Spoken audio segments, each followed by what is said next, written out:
Hello everyone, and welcome to another episode of the Birdie Golf Club podcast. You join me very happy on this bank holiday Monday because not just the fact that Tommy Fleetwood is finally a PGA Tour winner. Probably the best prize on the PGA Tour as well, without a doubt. Not probably the best prize on the PGA Tour, but also just the way he did it, which was unbelievable as well. But also the fact that we've got at the end of this episode what I thought was going to be a short interview with Peter Townsend, who has come up with an unbelievable product which you are going to want for the golf course. Get this, suntan lotion that you don't have to get on your hands. Now that is something that all golfers need. So stay tuned for that interview with Peter Townsend from Solex, creator of Solex. But also he has an amazing story as well. Ex-race car driver,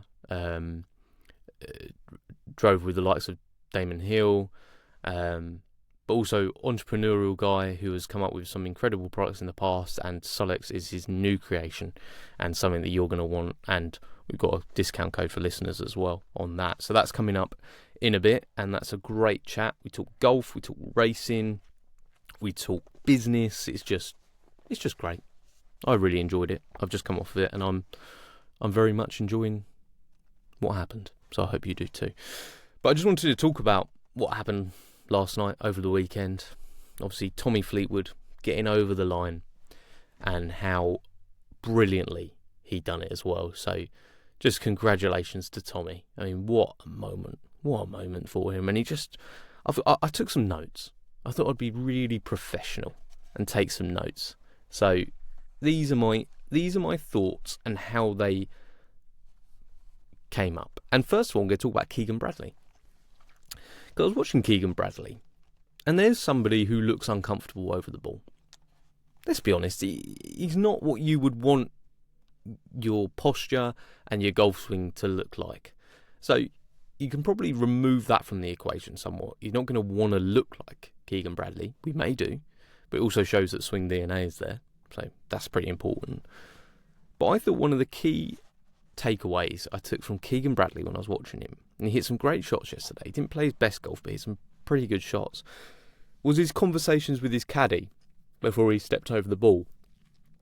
And the fact that the majority of his time wasn't spent over the ball, it was spent visualising the shot, knowing and committing to what he wanted to do. And his actual time over the ball was very, very minimal. And I thought that was something that we could all take away from it. Sometimes we think our pre-shot routine is over the ball, and it's not. Our pre-shot routine is 90% in our heads. Sometimes people envision pre-shot routine as how many practice swings they take, the waggles that they do over the ball, getting comfortable with the feet, pouring at it like Patrick Cantlay 30,000 times. That's another point. But no, instead, really commit to your shot before you even step into it. And then you're over the ball for minimal amount of time. You can be athletic. So I thought that was really good. And that's something that we can all take away from it. But talking about time over the ball, Cantlay. Now, I discussed this with Peter towards the end of the episode, so I won't go on about it too much. But previously, I sort of got embroiled in an Instagram debate, essentially, of is pace of play an issue on the PGA Tour? Now, I think in the whole still it's not. But I think, rightly so, people are becoming enraged with watching someone like Patrick Cantlay slow things down to his pace so much that it affects other players. Tommy did an amazing job yesterday of just staying in his own lane. You can tell that Finno was boiling. Like, the way he didn't even try and hide it. Just tapping his feet, just walking away sometimes when Patrick Cantlay was taking an obscene amount of time over his shot. And that's an issue. Now, I think it's something that just needs to be tackled head on with the individuals that are causing it, and don't spread that across the field because it's not fair. I don't think it's an issue across the field. I think it's an individual issue. So pace of play, grab the player. Don't warn both players. If it's clear that it's one of them, pick out the one that's at fault. Don't do it to both of them. You can tell the officials yesterday almost felt bad about speeding both players up when you pretty much couldn't get the camera across quick enough to get to Tommy. By the time that Patrick Cantlay had finished his shot, he'd already hit his shot. It was just really shocking. So really glad Patrick Cantlay didn't spoil the party yesterday. On to Tommy. I feel like all of his heartbreaks, which he kind of alluded to in the post round interview, all of the heartbreaks led to this moment and led to him being able to take it in his stride, which is what he did. He took it into his stride, and he won that tournament at a canter in the end, which was so impressive to do with that amount of pressure. But you almost got the sense, even with like when that putt went in, that final putt just went in, picked the ball out of the hole, big smile. And I think he said it in his post round interview, or even I think it may have been even the trophy ceremony. He's been a PGA Tour winner in his mind for a long time, just hasn't done it in the real world, and that's something that we can all take away as well. Be confident in your ability before you go out there. The results eventually will speak for themselves, but you need to have that belief that you can do a low round. Whether that be, I can break 90, and I'm shooting 98s, 99s. Whether that's break 80 and shooting 89s, 88s. If you have the belief that you can do it, eventually, obviously with a certain amount of skill level that's there, you can do it. And I thought Tommy was the personification of that. I don't know how many of you watched the completely unnecessary part from it, which I felt that really actually took away from the moment.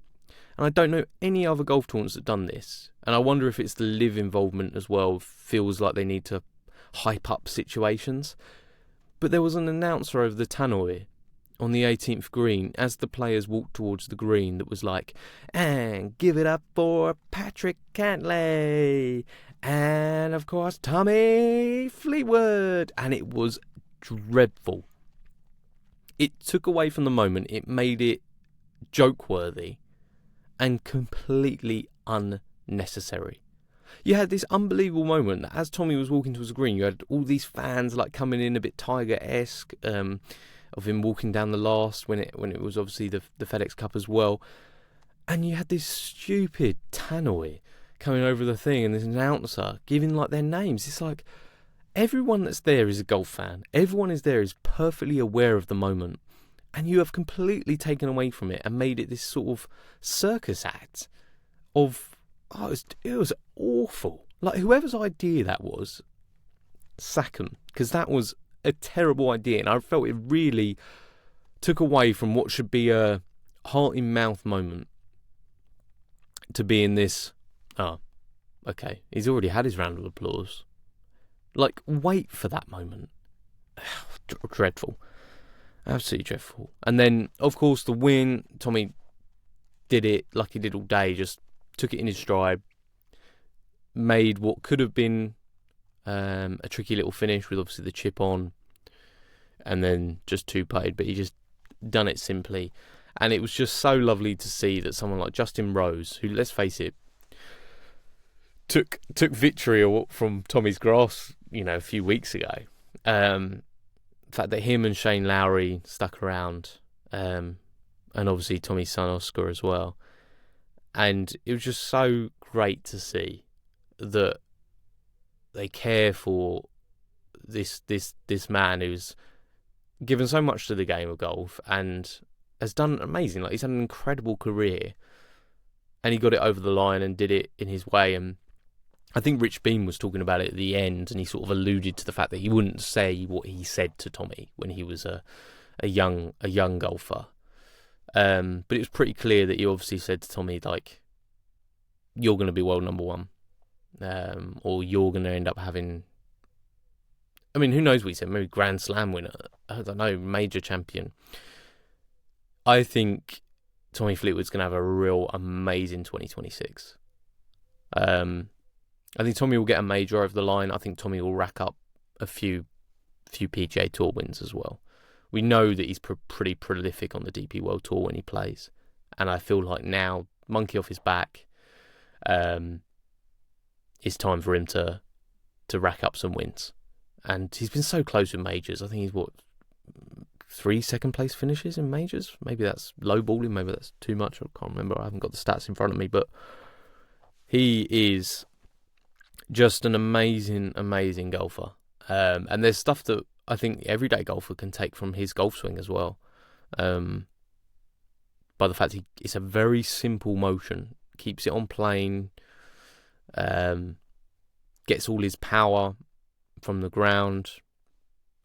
Doesn't sort of do anything too dramatic, but yet it produces results. So definitely something we can all take away from Tommy Fleetwood. And most of all his mental side of things as well. I think he said something really lovely in the post-round interview where he said that I'm a good person first, golfer second. And that's something that we can all take onto the golf course as well. It may be difficult at times. We might get very competitive. We might sort of try and wind people up, or I'm guilty of it. But be a good person first, and worry about the golf second. And that what leads to him being such a likeable character. Everyone rooting for him. No USA chance yesterday. Probably helped that he had Cantlay chasing him down, who's one of the most unlikable people on tour. But really, really lovely to see him do it, and what momentum as well that builds ready for the Ryder Cup. And we know that it will be a more hostile atmosphere, but having that win. And do you know what? Credit to Keegan Bradley as well, because I saw he stuck around to congratulate Tommy as well on the last. And I know that there was a little bit of sort of thing of when he won and beat Tommy, it all seemed a little bit rushed at the end, and almost like he didn't acknowledge the fact that, you know, for Tommy it was pretty heartbreaking. He doesn't have to in that situation. Let's be frank about it. But he said afterwards that he was pretty devastated for Tommy. So credit to Keegan Bradley. He's got a huge decision this week to make. I think it's Wednesday is when we're going to find out his picks, which could include himself. What do you think? Do you think Keegan should pick himself? Do you think he will pick himself? I'm going to say yes, he's going to pick himself. Should he? I mean, yeah, I think he should. I think if it comes down between him and Cam Young, I think he'd rather have Keegan playing. I think Cam Young's hit a good vein of form. I think he's overstated his form a little bit. I mean, he won a tour event. He won that, but I'm pretty sure it wasn't an elevated event, so a lot of the guys weren't there. I could be wrong about that, but I'm pretty sure it was, and he kind of ran away with the field on that one. But I think you'd rather have Keegan Bradley on your team. I think for tenacity, how much he loves the Ryder Cup. I know he's going to be captain anyway, but I think you can probably do it. Will it be enough to beat Europe this time? I'm not sure. I think Europe is such a strong team, and then that continuity of having Luke Donald as well back means that there's no unknowns for those guys. They're going into it knowing what they're going to get from Luke, knowing what they can deliver. I think it'll be a pretty settled team. I saw Rasmus Højgaard qualified yesterday, so he's in the top 6, so he'll be on the team, so that's obviously a change. You had Nikolai last time. So, you know, but they're twins, so in many ways it doesn't change too much. But I think you're going to see a pretty settled team. I reckon a lot of the same faces are going to be on there. I think your Victors, I think Ludwig's already qualified. If not, I think you'll see your Ludwigs, Shane Lowry's, Sepp Straka. I think you're going to see a pretty settled European team. And I think that will get it over the line for him. But look, we've got a lot of time to talk about the Ryder Cup. So let's do that. Let's do that further down the line. But for now, let's just enjoy the brief break that we get, and enjoy the little build up to the Ryder Cup, which is not far away. Anyway, let's get to this interview with Peter. We had a really great chat, and just so you know that all the links to Solex will be in the description below, and obviously you can use the code BirdieGolf15, which we discussed in it, BirdieGolf15 at checkout, and that will get you 15% off. Go and do it. It's a brilliant product, and I think you'll see it on people's bags all over the place. Should say that it does come with an ability to be able to put it on the outside of your bag, which is just super helpful as well. So, without much ado, I'm not going to say further this time, because apparently that's wrong. Without much ado, let's get to the interview with Peter. Well, Peter, thank you so much for joining me this morning, like we just said, on a sunny bank holiday morning in the UK. And I know we're looking to have a chat about Solex and the wonderful product that you've created. But first of all, I was just wondering what your affinity with the game is, what your affinity with golf is, and where that all maybe began. Right. Oh, that's an interesting question. I suppose, well, I'm 66 now, and I suppose I've played golf for about 30 years. I played a little bit when I was much younger. My background is motor racing. I was a professional racing driver for about 10 years back in the 80s, and I won a few championships and before I got into business. But a mutual friend introduced me to a gentleman named Bill Longmuir, and he was on the European tour, and I had no idea what that meant. And I ended up making up 4 balls with my friend Jeff and Bill Longmuir, and I thought, God, this guy's really good. You know, he should take it up professionally. I had absolutely no idea until I saw him on the telly at the Open. And I thought, oh, he's quite a serious player then, because he led it a couple of times. Oh, he did. Good. So that's kind of where it started, and like everyone, I just got the bug, you know. And then sort of business and family got in the way, so I played very, very infrequently for a long time. But I suppose for the last 10 or 15 years, my ambition is to play once a week, and I probably succeed 30-40% of the time, just with, you know, work and family commitments. But I'm keen. Yeah, I think that's kind of what this podcast, the premise of this podcast when it started, was essentially a slice of golf in a golfless week, because I sort of fit that mould of somebody with a young family, would love to get out and play every day, you know, let's be honest. But the reality is probably twice a month, 3 times a month is pretty much maximum. And, you know, it's just trying to get better at a game that is just trying to be against you every step of the way, which is a challenge for most of us. So what type of motor racing did you take part in? Was that sort of rallycross or sort of... Right, no, it was all single-seater racing. So I raced with the likes of Damon Hill and Johnny Herbert, some guys who went on to the top of the game.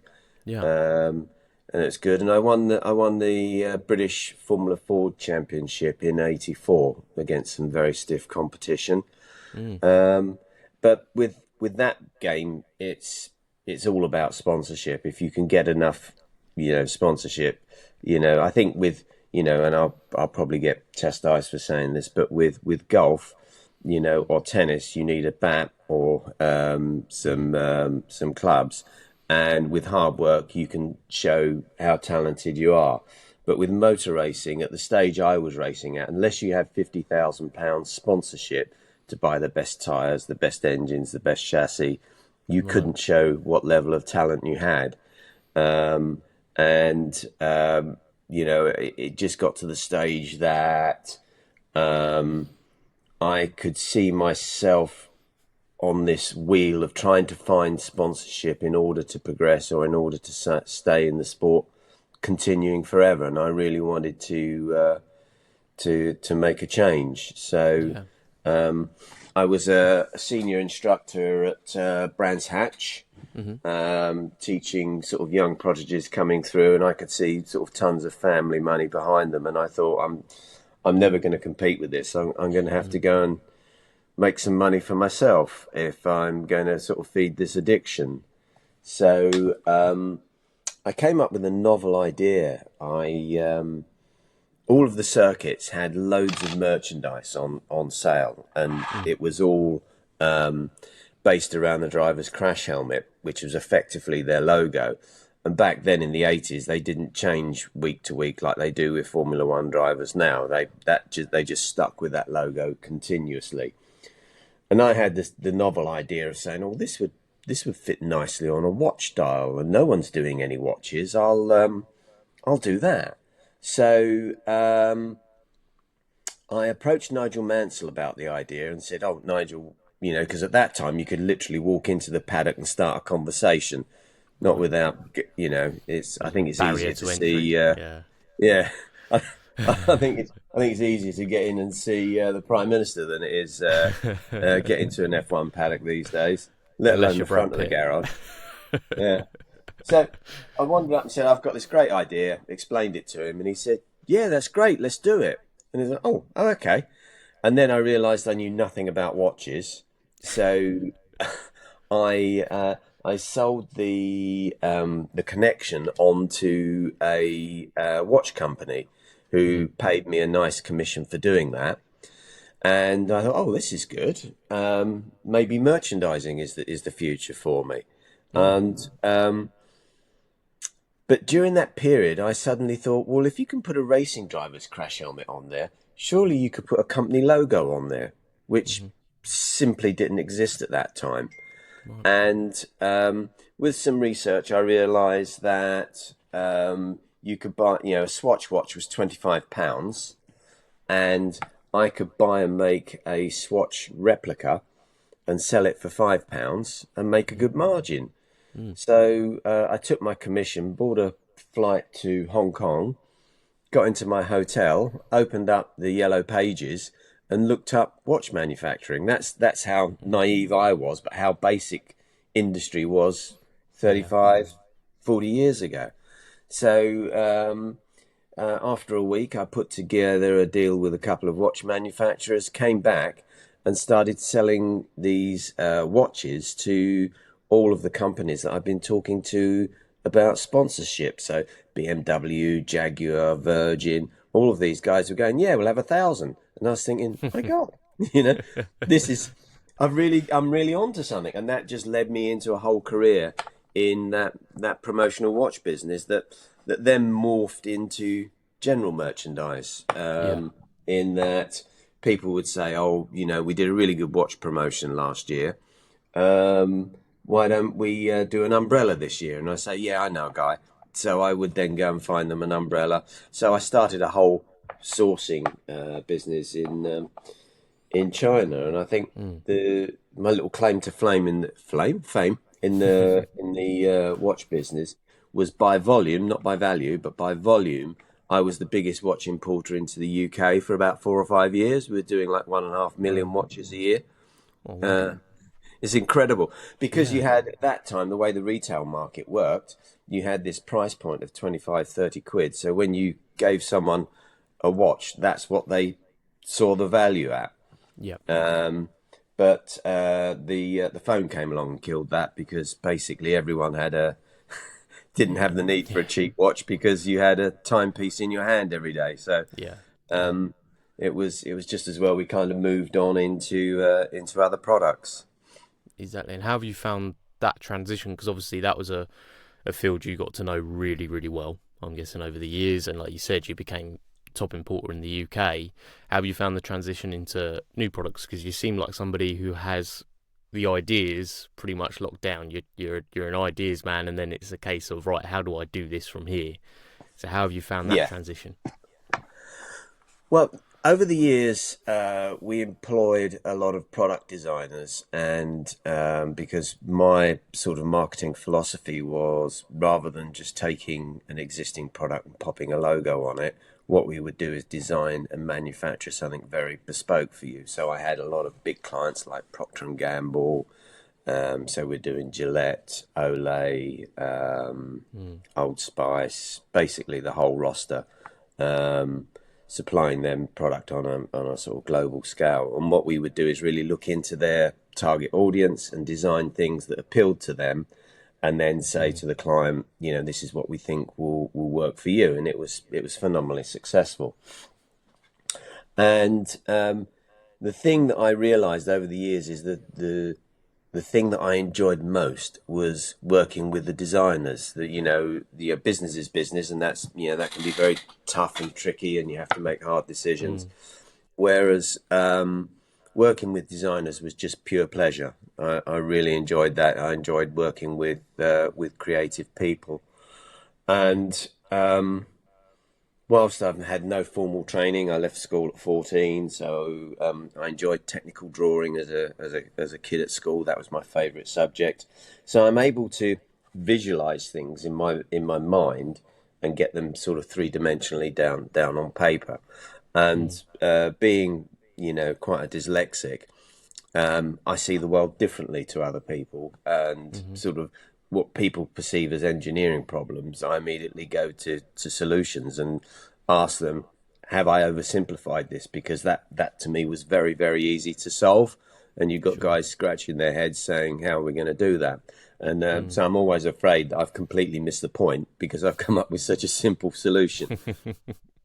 And I guess that's kind of with with Solex, in that I was playing golf one day, I was roasting, and I was looking at the sun cream thinking, if I put that sun cream on, it's going to spoil my game. If I don't put that sun cream on, I'm going to burn. And I personally hate sunburn. It's kind of like, you know, you're going to get burnt. It's like looking at a pot of boiling water and thought, if I put my hand in there, that's going to really burn. And, you know, and it's the same, to me, it's the same notion. If I stay in the sun all day without sun cream, I'm going to really burn. So I get annoyed with myself when I burn. So in the end, I opted to put the sun cream on, wipe my hands on the towel. I just had sort of greasy, gritty hands, wipe my hands on the grass. I had, you know, more grit.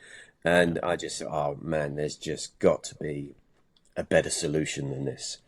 And I got to thinking, and I thought, you know, well, maybe if you can make a foam applicator that can just, you know, rub the sun cream on and leave your hands clean, that will work.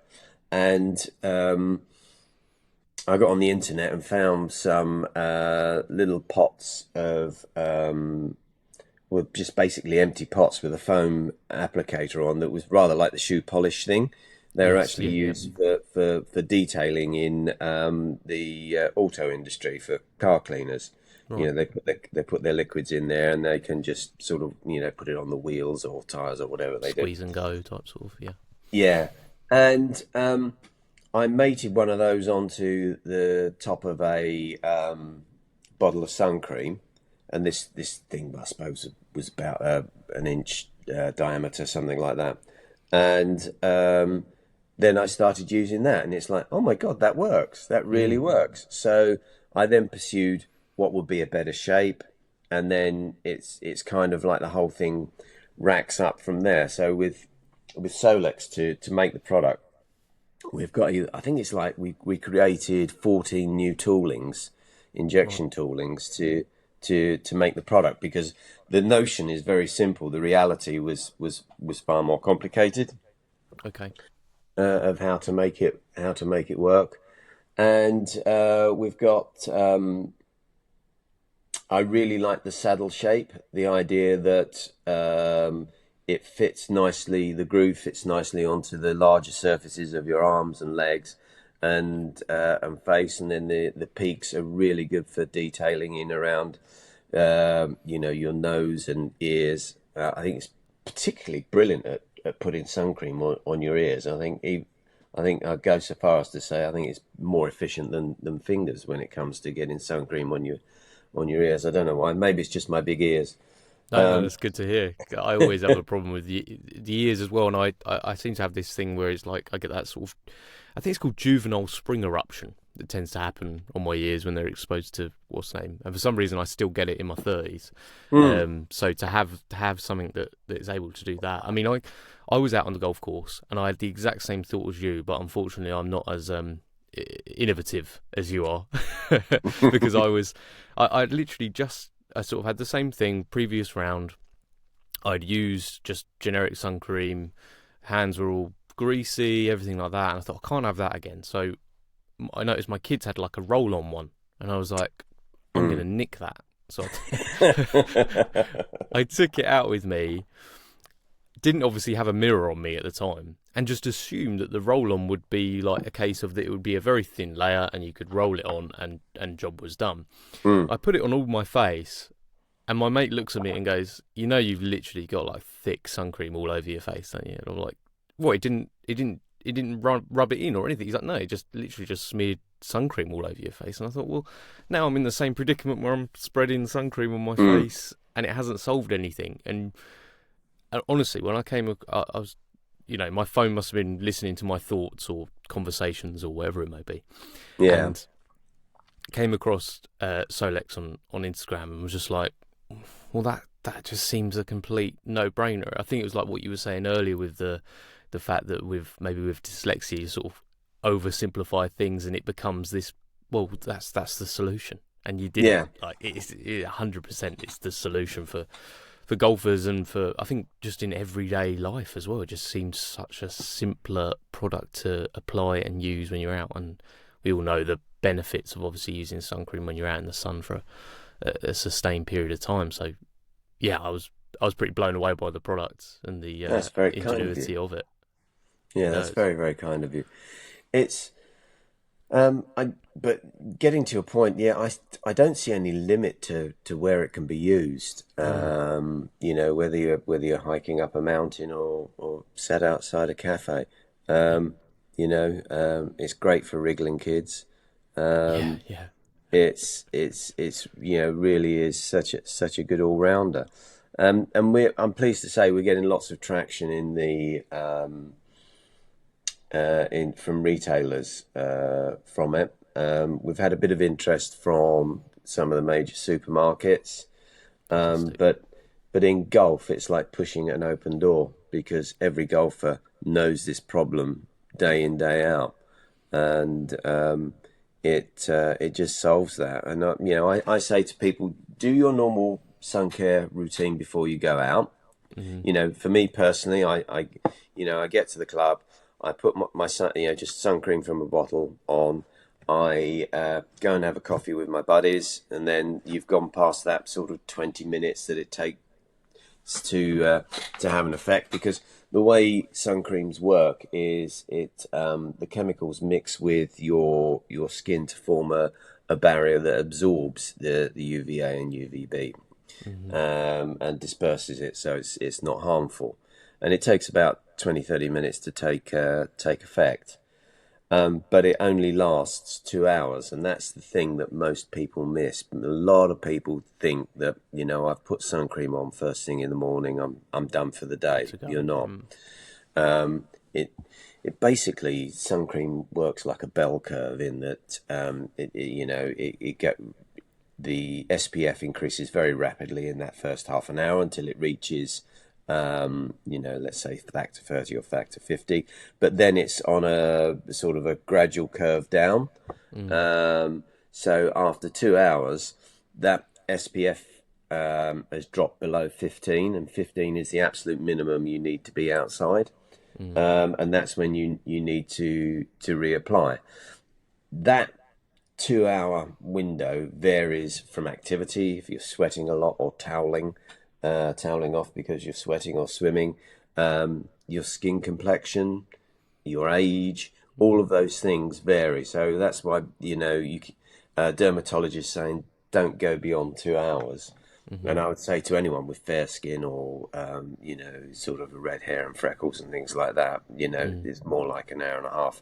And on my journey with this, you know, I spoke to a lot of people, done a lot of exhibitions, and people were saying, no, I can't go beyond an hour.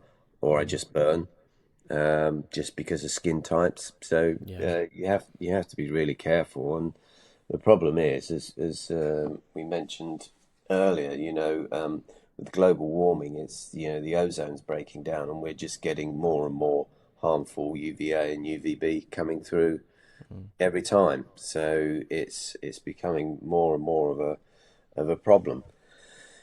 There It, are it, obviously sorry. perfect. It's perfect for golf in that way as well, because we Mm, know generally you're playing 2 hours, you're probably at the ninth, going into the 10th. mm, Generally, people stop at halfway hut, whatever it may be. So just having like that initiative to just reapply, and like we said before, what was an arduous task previously can become a very simple task. mm. Thanks to Solex really in that way, and in that way also then you're not ruining your day by the end of it with like we spoke about before, with a sunburn or anything like that, because Yeah, that's a sure way to make yourself feel pretty ill as well. yeah, It yeah. doesn't feel great. Let's say. No, no, It's- it is horrible. Especially the fact we're And actually getting summers over here now as well, where yes, we're reaching 30 degrees pretty consistently, which yes. wasn't the case for a while either. Yeah. Sorry, Peter, you were about to say. I've got to think what I was going to say then. It's bad hosting from me. It's really bad hosting from me. I'm just, I Oh, do it all come the to the, time. yeah. But Uh, what's next? What would you say with Solex? What's your focus for the rest of this year? And obviously, I'm guessing as well to look at sort of the American market as well. Is obviously North American market for golf is obviously one of the biggest ones, along yeah. with Europe. So what's your targets for sort of this next sort of few months leading into 2026? So we've got an exhibition in Germany in December, which focuses on European outdoor industry, so all the hiking, skiing, those kind of sports. So we're looking for distributors there. Mm. And we've had a few conversations in the States, with distributors, but the bar to entry is quite high there, because you have to have an FDA approved product, Of because course, yeah. in the States it's considered an over the counter medicine. Right. So we've sourced a sun care manufacturer, very big global player who's got two plants in the USA, who's going to make sun cream for us. But Mm. now we need someone who's prepared to buy 10,000 units in order to kick that whole thing off. So Yeah. you know, we're looking for a big partner. So at the moment, we're kind of gently feeling out the market, but we know it's quite a big commitment from their side. Of But course. ironically, we do get a lot of, because the internet goes everywhere. We do get every week two or three people emailing our info account saying, "Is this product available in the States yet?" Right. So there's obviously there's a bit of Demand then. demand out there, yeah, Yeah, which is exactly. really nice to see. Yeah, I mean, sort of best case you'd look at your Walmarts and stuff like that, but then obviously more niche as well. You've got your Golf Galaxies and stuff like that as well, where Mm, it would probably fit into their, you know, last thing before someone checks out is sitting there ready to go, and it's sort yeah, of the product speaks for itself in that way, which is pretty awesome, Peter. yeah, And and I mean, that's exactly what we're doing with American Golf. It's on the counter at the checkout in American Golf, and it's going really, really well. perfect. Yeah, that makes sense.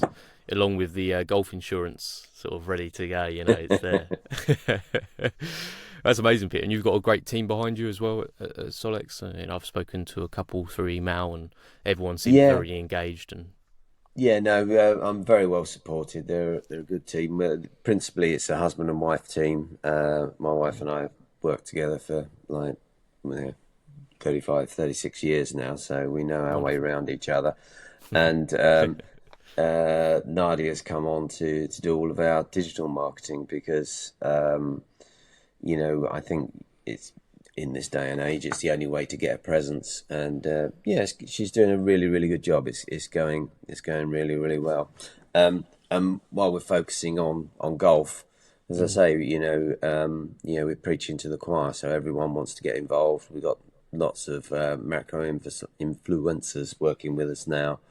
Yeah. And that's getting us a lot of exposure, which I'm really, really pleased about, because I got to be honest, I miss that boat. I don't get the digital world. That I kind of know what's going on, but I don't know how to do it. I'm still working it out, so don't worry. I'm still working it out. I feel like I missed the boat, to be honest, but Yeah. what works and what doesn't work baffles me every single time. Yeah. But thank goodness for longer form conversations like this. I can do this. This is what I sort of grew up doing, is actually having conversations. So Yeah, no, I think that the whole podcast concept's really good, actually. To get to meet people and have some interesting conversations. 'Cause we've all had different journeys, haven't we, of how we got here and what our experiences are. Absolutely, Peter. Yeah, what's your, leaving the conversation back to golf? What's your goals in golf at the moment? What's your things you're working on? Where's your game at the moment? How have you found that? Yeah, no.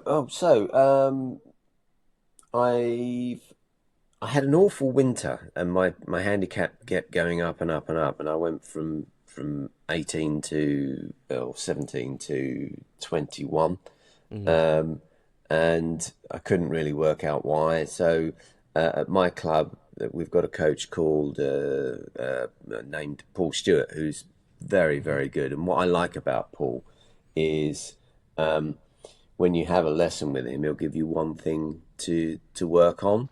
Whereas over the years, I've had a few coaches, and they start showing me images of Adam Scott and overlaying me on him, and and literally trying to rebuild me from the ground up.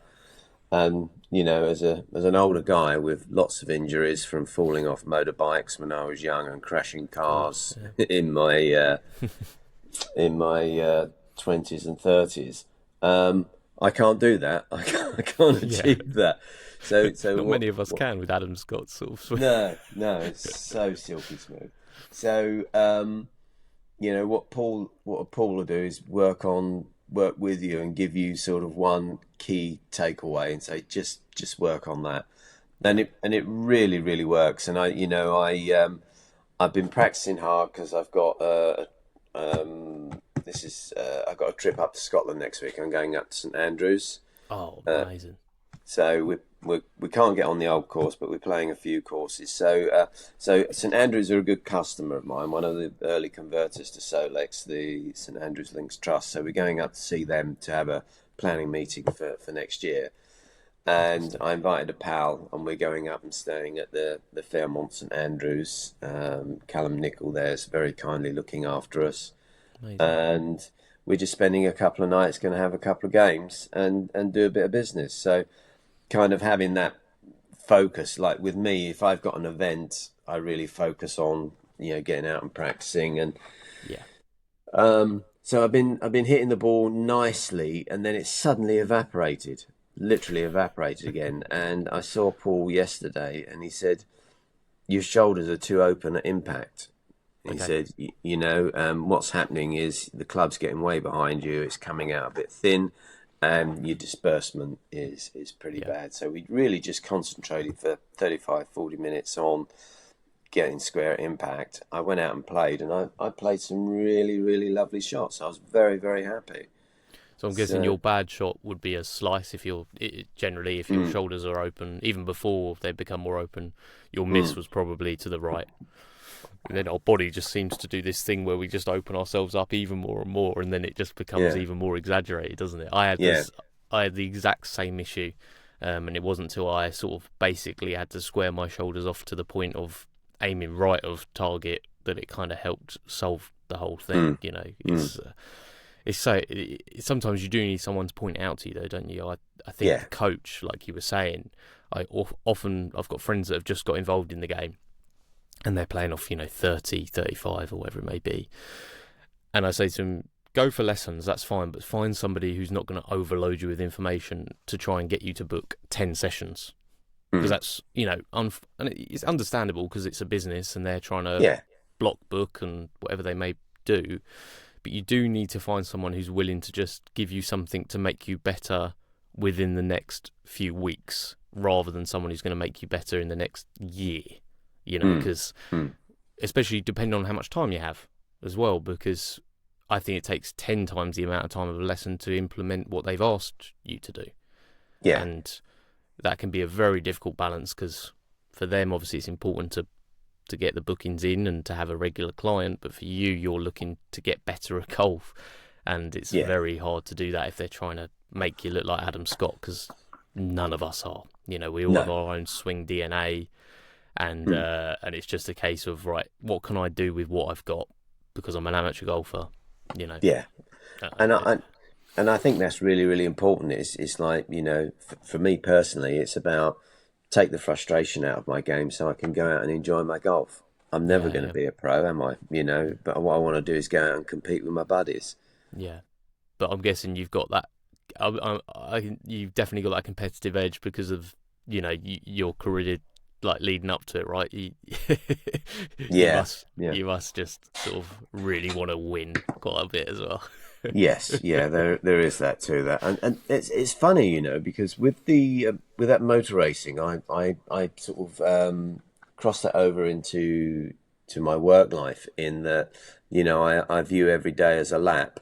As a racing driver, you're just trying to improve your last lap time. You'll go into a corner a little bit deeper, or you'll get on the gas a bit earlier, or all different things to try and improve. And we're talking tenths every time, just trying to shave a tenth off your previous best. And that's how I operate in my business life. Is at the end of the day, unless we've made an improvement, it's been a waste of a day. Every day you have to be a little step further forward. And sometimes, you'll find 4 or 5 tenths in a day. Sometimes it'll only be a tenth. But if you don't improve, I really get pissed off that I'm not a step further forward. That's very understandable. That's a brilliant analogy for it as well. Taking what you did from racing and moving it into sort of business and with golf and everything like that as well. It works really well. Yeah. Do you still do a little bit of racing? Because obviously the technology with racing is, I've got friends that have got these little home like racing simulators and stuff like that. Do you partake in any of that still, or try and get out on track still? I'm guessing you still got connections at Brands Hatch and stuff like that. So I do occasionally. We go karting with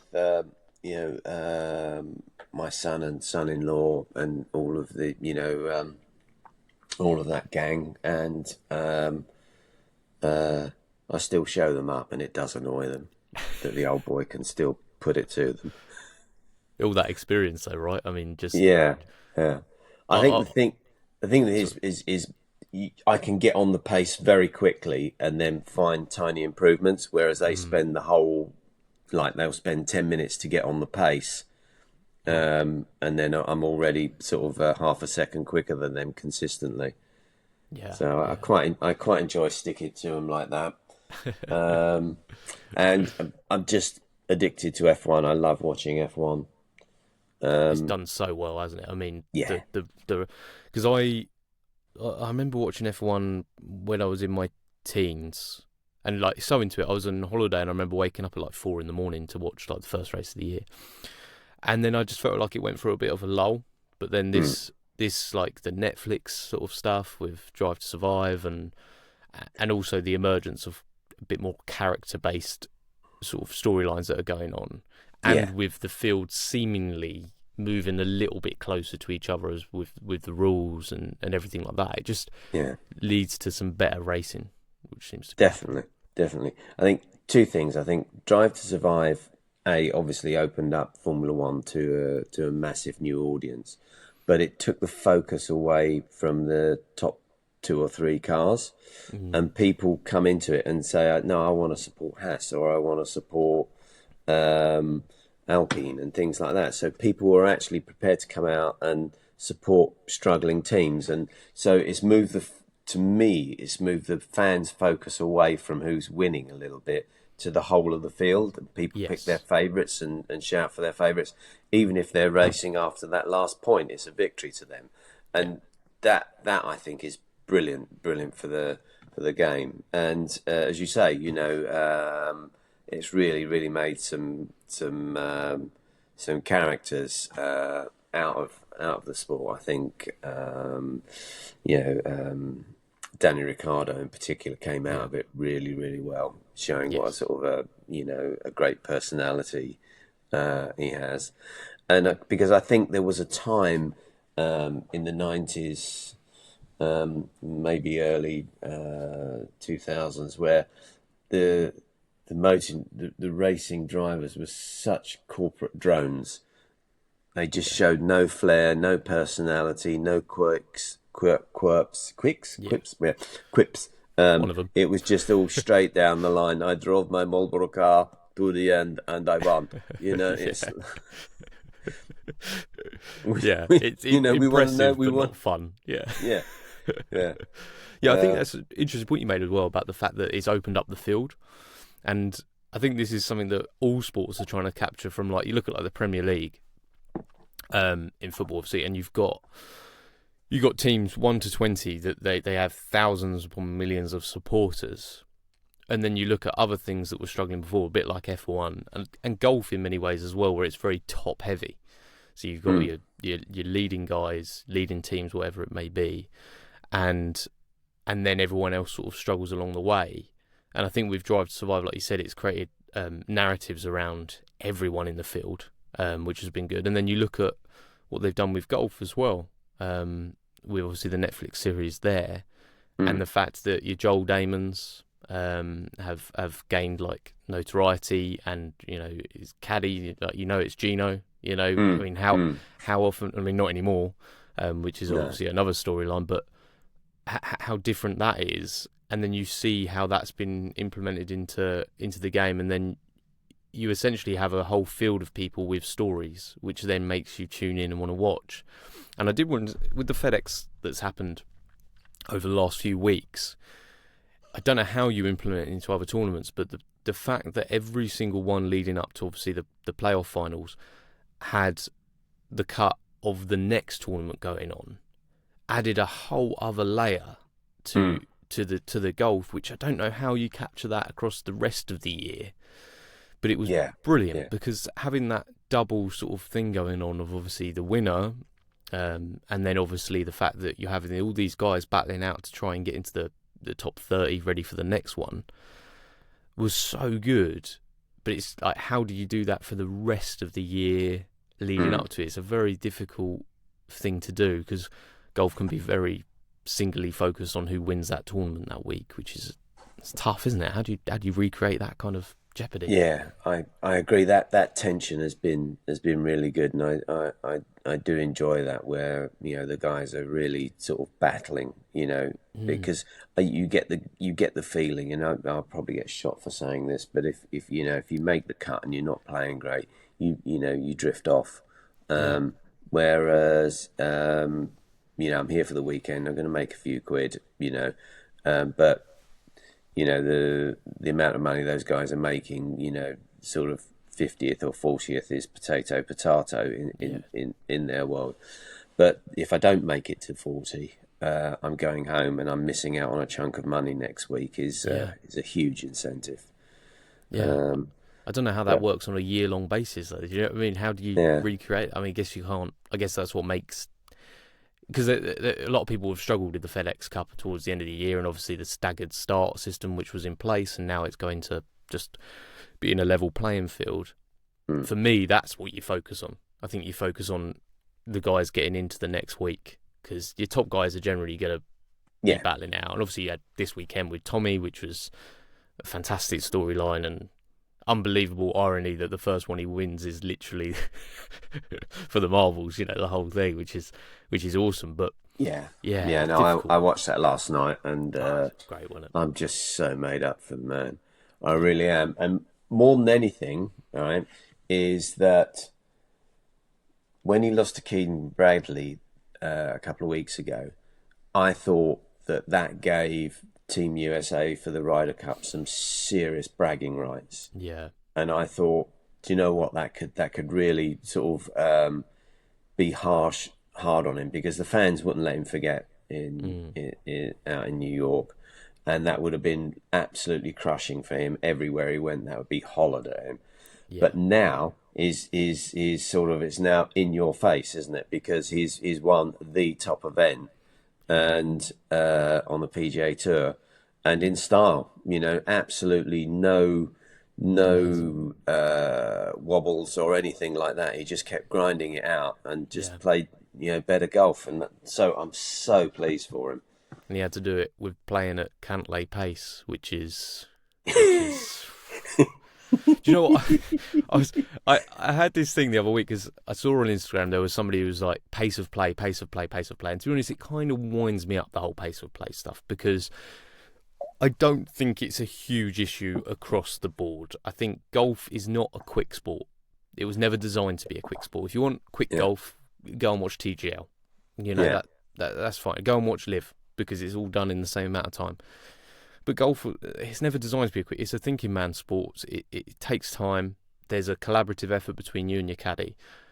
And I sort of said, I don't really see it as a big issue. I think it's just, something for people to moan about. What you don't want to see is suddenly timers up behind the golfers and it becomes this whole other thing. I mean, imagine going to the Masters and watching the Masters, and it's a Sunday and this final pair. And say this year with Rory, with everything that was going on, it all gets completely taken away because behind Rory is a guy with a digital thing which is like 5, 4, 3. I mean, you don't need it. It's not necessary. But then watching yesterday and watching them try and hurry up Cantlay, and you knew it wasn't Tommy, but he's one of the quickest guys out there, and it was painful.